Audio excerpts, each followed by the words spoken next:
Yo, Inca, you want to come out here?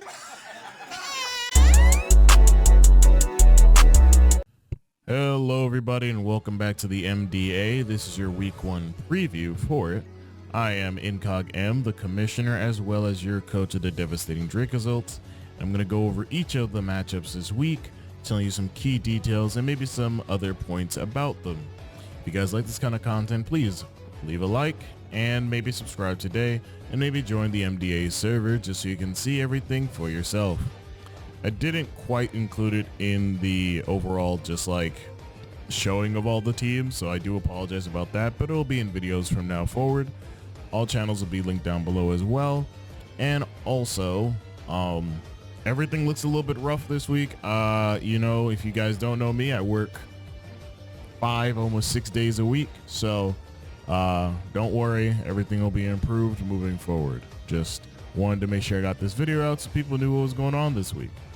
But let's go ahead and set over our first matchup of the week, which will be me, Incog and his devastating Dracozolt versus the Old English Ice Cube and their coach, Gert Bilbo. So each team is on the left and right side respectively. Let's just go ahead and talk about the teams and telling you what could happen. So the devastating Dragozolts have Fluttermane, Heatran, Chimecho, Snorlax, Blissey, Furret, Murkrow, and Kilowattrel. Meanwhile, the Old English Ice Cube have the Okidogi, Rabsca, Persian, Clefable, Ursaluna, Pyroar, Rotom Wash, and Hydreigons. The respective Terra Pokemon are the Okidogi and Hydreigons for the Old English Ice Cube, and then the Heatran and Snorlax for the devastating Dragozolts. For the Dragozolts, the Tailwind mode can definitely be lethal with Murkrow or Kilowattrel, as both of them can definitely lead, or even one of them can lead. Murkrow gets out the Tailwind, and then we can see some interesting interactions with Kilowattrel and its Wind Power ability.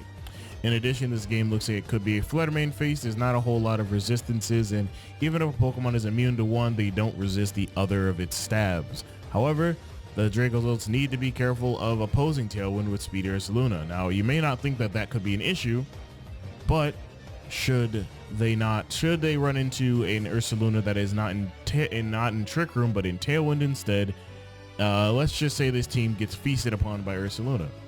But you never know, it's me. At the end of the day, anything can happen. However, on Gert's side, Trick Room could definitely be very lethal with the Rabsca, and I believe Clefable gets Trick Room. Toxic Chain can be very useful for whittling down this team. Okidogi with Brutal Swing could definitely make things a lot harder for the Dracozolt. They need to neutralize Fluttermane before it gets going.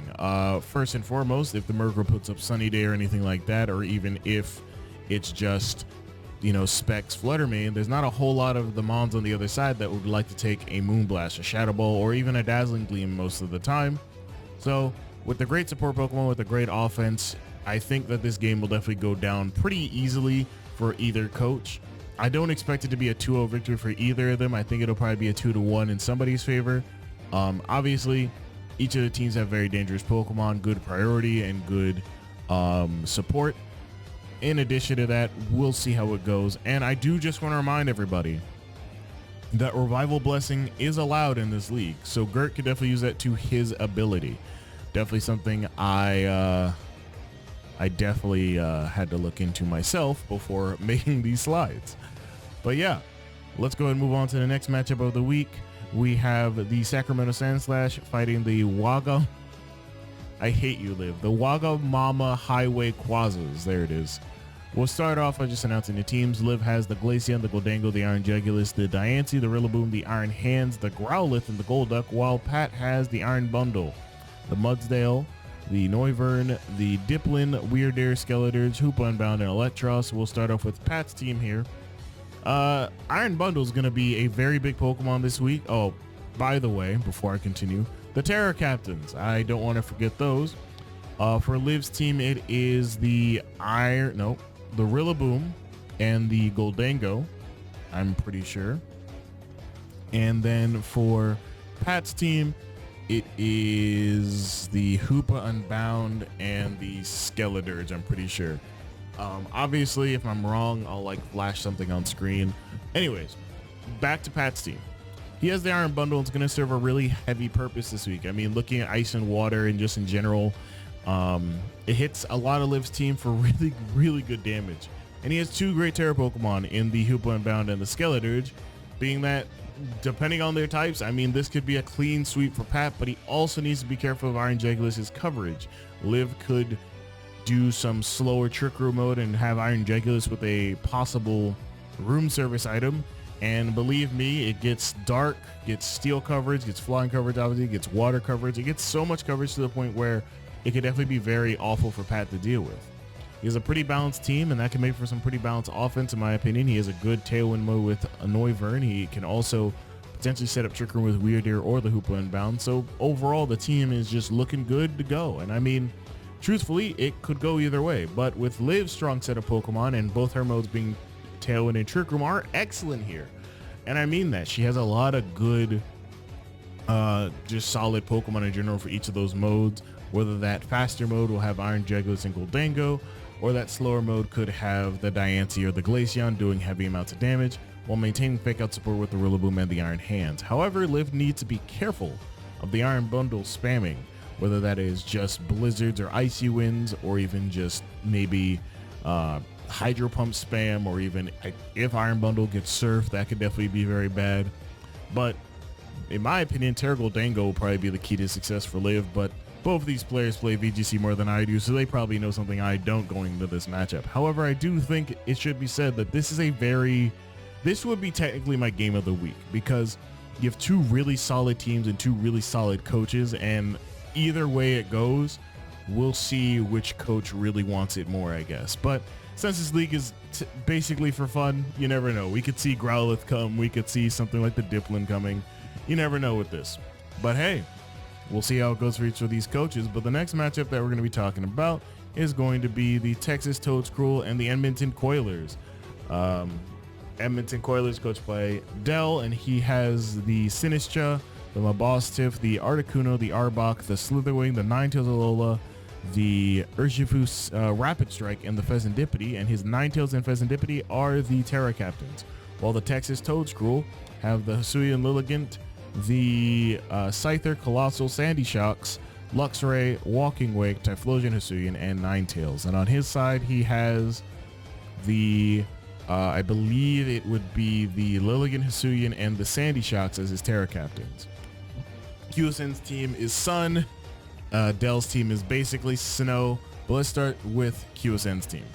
It's Sun versus Snow, and his Sun would definitely dominate here, with him having two Photosynthesis Mons and two Sun Abusers, in the fact that Typhlosion, all it really needs is some Sun to get going, and then Lilligant with Chlorophyll, all it really needs to do is outpace. And as I mentioned, they're great abusers of it. I mean, yes, you probably have to run a Scarf on Typhlosion to really outpace anything, but once you outpace those things, I mean, looking at Dell's overall speed quality, it's going to be very easy for QSN to really get it going, and Hisuian Lilligant, need I say more. However, he needs to keep up the weather to win out, because if he can't keep it up, then the Booster Energy Pokemon, only one of them can hold Booster Energy, mind you, well, whichever one isn't will lose his Photosynthesis boost, which can definitely be very bad, and the other Mons, being Typhlosion and Lilligant will lose its doubling in speed, and Typhlosion won't be able to hit as hard with things like Eruption and Flamethrower. So QSN definitely would like to keep that weather up with his Ninetales. However, I also think they needs to deal with the support Pokemon first. This game is going to come down to the fact that Pheasantipity gets Icy Wind and gets a bunch of good support moves. This is going to come down to the fact that Sinistcha can definitely set up Trick Room and such, can definitely be very, very, like, just dangerous in general. It's going to come down to the fact that, hey, I could send in Slitherwing in first impression, something that could potentially do a lot of damage to me. QSN has to very much focus in on what is going to happen. And I wouldn't really call Slitherwing a support mon either. I think also, you know, Articuno setting up Tailwind could definitely be very dangerous. But let's talk about Dell's team then. He has Veil Offense or Urshifu Rapid Strike. Urshifu will definitely very much benefit from being behind just double screens, essentially all in one, and will definitely love to beat down on this team. Dell also has really great support Pokemon in the Sinistcha, the Articuno, the Arbok in some regards, the Ninetales in some regards, and the Pheasantipity. And he definitely needs to be careful, though, of Walking Wake's power. Walking Wake can basically make or break this game for Dell, and Dell definitely has to play around with speed control with Icy Wind from Articuno and obviously Ninetales and Pheasantipity, but also maybe even running Bulldoze and something else. realistically, this game comes down to which team can keep up their weather and which team can keep up with the other. See, I used it twice. That's bar. No, let me stop. But basically, both teams need to be very careful of each other. It doesn't matter which way this can go. It matters more so about the speed control and how you can take hold of the game via game 1, and then looking at it from game 2, seeing what you did wrong or seeing what you maybe did right that you could repeat. But this will be a really fun game to watch, and I totally look forward to it. However, we're going to get into our last game of the week, which is going to be the Philadelphia Melmetos versus the Orlando Solar Beartics. Philadelphia is coached by Cherry, and Cherry has the Caparaja, Hatterene, Gastrodon, Chiyu, Lurantis, Annihilate, Tornadus, Incarnate, and the Rotom Frost. While the Orlando Solar Beartics are coached by Ian, who has the Ogerpon, Dondozo, Bombadier, Landorus Therian, Lampent, Jirachi, Volbeat, and Wigglytuff. Cherry's Terra Captains are the Annihilate and Tornadus, while Ian's are the Dondozo and the Jirachi. So let's get right into it. Ian has Ogerpon. With all the mask, it cannot Terra, however. So what does that mean?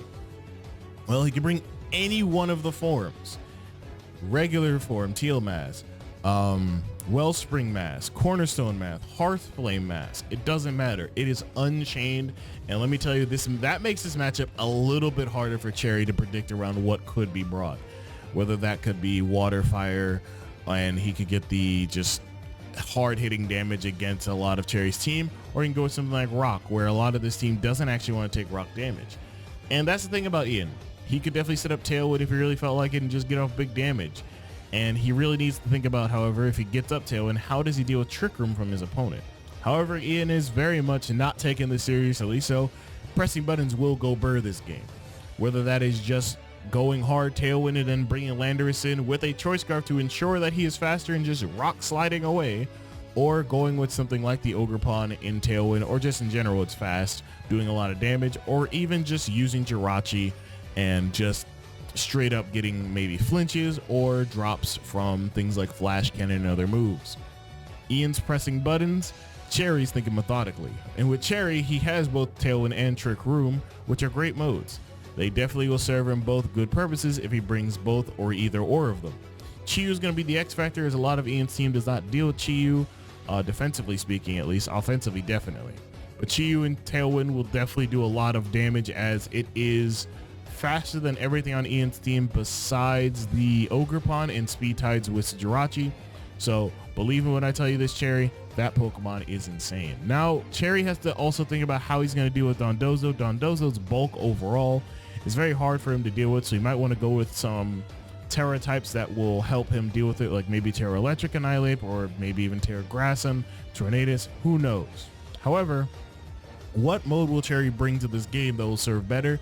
That is for him to decide. Is it Trick Room with Hatterene and the Caparaja offense and potentially going with Lurantis, or is he going to go with Tailwind, Tornadus, Annihilate, and potentially Chiyu and even having a faster Rotom on his roster? We don't know, but, you know, we'll see. I like both these teams and I like both these coaches, and I believe that it can go either way realistically, but we'll see how they adjust via game 1 and game 2. And I am just realizing while recording this that you guys can't see the top of this because I also use this for other recordings. So I do apologize about the top part being cut off. As I said, this is pretty rough, so don't worry. I'll have it fixed up for next time. Don't worry. However, that's going to do it for the week 1 preview this week. Thank you guys for watching. Obviously, as I said, everything will be improved for next week. And likely I may just delegate this to somebody else to do every week, and I will pay them. If someone else wants to do this, you let me know, hit me up in the comments, or realistically join my Discord, join the MDA Discord as well, or maybe either or just hit me up on Twitter or just on Discord regularly, and I will consider it done, unless, you know, there's no one else wants to do this. I like doing it. I've been doing this for years. If you know, you know. Thank you guys for watching. Look forward to the games next week. And that'll be it. Talk to you guys next time. Peace.